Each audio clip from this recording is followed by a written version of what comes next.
Our lesson this coming Sunday, January the 19th, is entitled, Is Every Life Sacred? It's going to be based now upon key verses from Psalm 139. And you're aware, Sunday school teacher, that every quarter there is one lesson on the sanctity of life, and this is that sanctity of life lesson.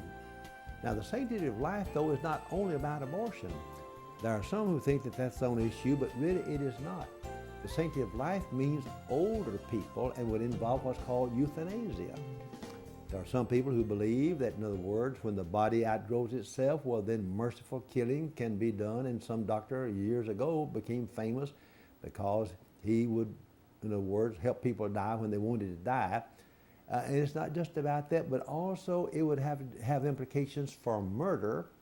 It would have implications for the abuse and neglect of children. And by the way, I was stunned here a while back to find out how many thousands of teenage girls every year are either smuggled in the United States or sold in the United States, or runaway girls into sexual slavery and things like this. And so the lesson would have to do with all human life is important and not to be neglected or abused or killed. So the sanctity of life is not simply about the issue of abortion. It would include that, but it would include also caring about people that are hungry and people that are thinking. It's care that in God's eyes, every human life is important, and we ought to treat every human being as if they are God's property and therefore important. So it's bigger than just the issue of abortion. I have people ask me about abortion, but sanctity of life is more than the issue of abortion. Well, let's come then and look at the scripture itself. As I'm looking at the Bible that I have, the New American Standard, it says right under Psalm 139, God's omnipresence and omniscience. As you know, omnipresence means God being present everywhere. Omniscience would mean his knowing everything. So he's all present and knows all things. And then right under that, Sunday school teacher, in very small print, it says, for the choir director, a psalm of David.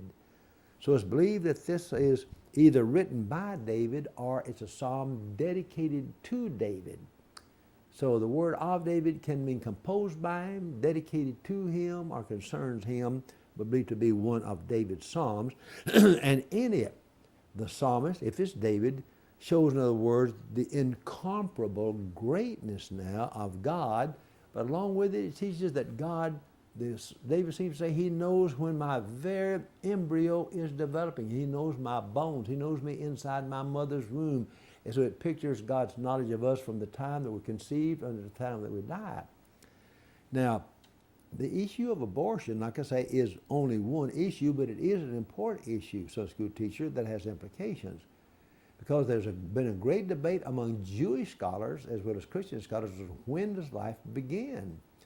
Does it begin the moment the female egg is fertilized by the male sperm, or does it begin, in other words, when the embryo actually has legs and arms and a head and things like that, or does it begin when the child is born, whatnot like that? It was interesting that some Jewish rabbis did not believe that the embryo was a true person until after birth and began to breathe, because as they read Genesis, God breathed into Adam